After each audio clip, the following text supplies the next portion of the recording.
बिस्मिल्लाहिर्रहमानिर्रहीम। अस्सलामु अलैकुम रहमतुल्लाहि व बरकातुहू। नाज़रीन किराम, कुछ बातें हमारे मज़हब ने हमें ऐसी बताई हैं कि आज के लोग इसको तंग नज़री कहते हैं, लेकिन हम आज पूरी जिम्मेदारी से आपको अल्लाह ताला की बताई हुई हुदूद बताएंगे कि जिनसे तजावुज़ करने से मियाँ बीवी एक दूसरे पर हराम हो जाते हैं। आपको पूरा हक है कि आप पूरी वीडियो को देखकर इन बातों को जान लें और इनका बेपनाह ख्याल रखें। अल्लाह ताला ने कुरान में और नबी पाक सल्लल्लाहु अलैहि वसल्लम ने अपनी अहादीस के ज़रिए से शादीशुदा जोड़ों के लिए कुछ हुदूद बयान की हैं और कोई भी शादीशुदा जोड़ा इन हुदूद को पार नहीं कर सकता। सूरह बकरा में इरशाद बारी ताला है, ये अल्लाह ताला की हदें हैं, इनके पास न जाना। आज के टॉपिक में हम जिन हुदूद और गलतियों के बारे में बताने जा रहे हैं कि वो गलतियां ऐसी हैं कि मियाँ या बीवी उन गलतियों में से चाहे दानिस्ता तौर पर मुलव्वस हों या गैर दानिस्ता तौर पर मियाँ बीवी का निकाह टूट जाता है और बीवी मियाँ के लिए हमेशा हमेशा के लिए हराम हो जाती है। इसलिए इन गलतियों और हुदूद के बारे में जानना हर शादीशुदा जोड़े के लिए लाजिम है, ताकि वो अपने आप को ऐसी गलतियों और गुनाहों से दूर रख सके, ताकि उनकी ज़िंदगी में ऐसी पेचीदगी की नौबत ना आने पाए। ये गलतियाँ और गुनाह कौन कौन से हैं, इस बारे में अब हम मुकम्मल तफसील बयान करते हैं। निकाह टूटने की सबसे पहली वजह इस्लाम में जो बयान की गई है वो मौत है। मियाँ या बीवी में से जैसे ही किसी एक की रूह परवाज कर जाए तो उसी लम्हे निकाह ख़त्म हो जाता है और बीवी शौहर पर हराम हो जाती है। दूसरी वजह खुलो है, जिसमें मियाँ बीवी बाहमी तौर पर तलाक लेने के लिए राज़ी हो जाते हैं। तीसरी वजह इला है, जिसमें शौहर अपनी बीवी से 4 माह हमबिस्तरी न करने की कसम खा ले और इस कसम के बाद वाकई ही 4 महीने हमबिस्तरी न करे तो निकाह टूट जाता है। ये याद रहे कि ज़रूरी है कि शौहर कसम खाए बिना हमबिस्तरी न करे फिर तलाक नहीं होगी। मतलब 4 महीने हमबिस्तरी न करने की कसम खाई और वाकई 4 महीने गुजर गए और उसने हमबिस्तरी नहीं की तो तलाक वाक़ई हो जाएगी। और अगर कसम नहीं खाई, वैसे ही 4 महीने तक हमबिस्तरी नहीं की तो फिर तलाक वाक़ई नहीं होगी। चौथी वजह जिससे निकाह टूट जाता है वो है लिआन, जिसमें शौहर अपनी बीवी को जिना करते हुए देख ले। और लिआन ये है कि शौहर 5 दफ़ा कसम खाकर बताए, मैं अपनी बात में सच्चा हूँ, अगर मैं झूठ बोलूँ तो अल्लाह की लानत हो मुझ पर। इसी तरह अगर शौहर 4 साल से ज़्यादा अरसे से गायब हो जाए तो काजी उसकी बीवी को निकाह से आज़ाद कर सकता है।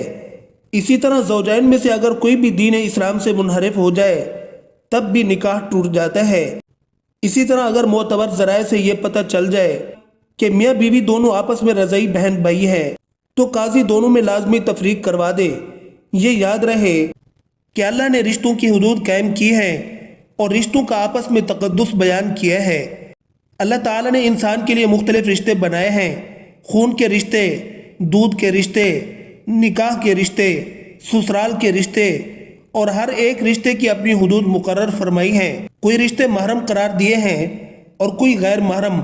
और मुसलमान के लिए कुरान में ये तालीमात सिखाई गई हैं कि कैसे ज़िंदगी बसर करनी है, किस रिश्ते के साथ क्या सलूक करना है और कैसा सलूक करना है। हर रिश्ते के अपने अपने हुकूक मुख्तस कर दिए गए हैं और उनकी हुदूद भी बताई गई हैं। चले आपको निकाह के बाद के रिश्तों में वो हुदूद बताते हैं जिनमें इंतहाई एहतियात की ज़रूरत है। अगर इन रिश्तों में ज़रा भर भी बेइहतियाती की गई तो बीवी अपने शौहर के लिए हमेशा हमेशा के लिए हराम हो जाती है। यानी ऐसा होने से मियाँ बीवी का निकाह टूट जाता है। जब बेटा 7 साल से ऊपर का हो जाए तो चाहिए कि वो माँ के साथ न सोए। इसी तरह बेटी जब 7 साल से ऊपर की हो जाए तो वो अपने बाप के साथ न सोए। ये शरई हुक्म है, इसलिए इसकी पाबंदी बहुत ज़रूरी है। शरीयत ने ये अहकाम इसलिए नाफिज किए हैं कि अगर इन अहकाम की पासदारी न की गई तो इसका नतीजा बड़ा ख़तरनाक है। इसी तरह जब बेटी 9 साल की हो जाए तो बाप को चाहिए कि उसे प्यार करने में एहतियात करे। बाप को चाहिए कि अगर वो प्यार करना भी चाहे तो सिर्फ बेटी के सर पर हाथ फेरे। बोसा लेना हो तो वो भी सर पर बोसा ले।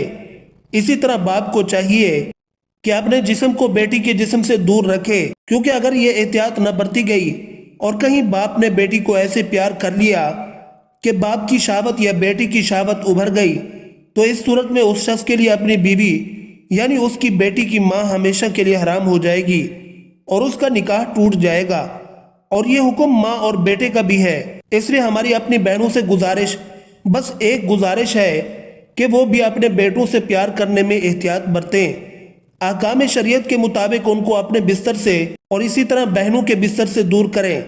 آج کل دین سے دوری اور اسلامی تعلیمات کو نہ سیکھنے کی وجہ سے پہلے لاڈ پیار میں بچوں کو بگاڑا جاتا ہے، ان کو ان کی حدود نہیں بتائی جاتی اور پھر بعد میں رونا رویا جاتا ہے جو بے سود ہوتا ہے۔ اسی لیے ضروری ہے کہ بیٹے کو 7 سے اوپر ہونے پر باپ کے پاس سلایا جائے لیکن ماں کے پاس نہ سلائیں، اور بیٹی ماں کے پاس تو سو سکتی ہے لیکن باپ کے پاس نہ سوئے۔ اسی طرح ایک اہم رشتہ ساس اور داماد کا ہے۔ اگر نکاح کے بعد شوہر اپنی ساس کو ماں سمجھنے کی بجائے بدنیتی سے کام لے جس سے وہ ایک دوسرے کے قریب آ جائیں اور ان میں شہوت ابھر آئے تو بیوی اس پر ہمیشہ ہمیشہ کے لیے حرام ہو جاتی ہے۔ جو حدود شریعت نے طے کی ہیں ان حدود کی پاسداری کرے، کیونکہ نکاح صرف بیوی کے ساتھ ہوتا ہے اور اس کی زوجیت کے لیے صرف اس کی بیوی حلال ہوتی ہے، لہذا باقی سب رشتوں کے ساتھ برتاؤ میں ایک مرد کو بڑے احتیاط کی ضرورت ہے۔ اب سسر کے لیے حکم ہے کہ بہو کو اپنی بیٹی جیسا سمجھے، اس کو بیٹی کا درجہ دے۔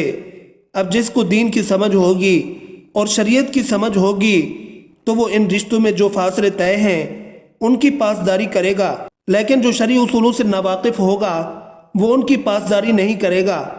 اسی طرح اگر سسر اور بہو میں شہوت کا رشتہ قائم ہو جائے تو تب بھی نکاح ٹوٹ جاتا ہے۔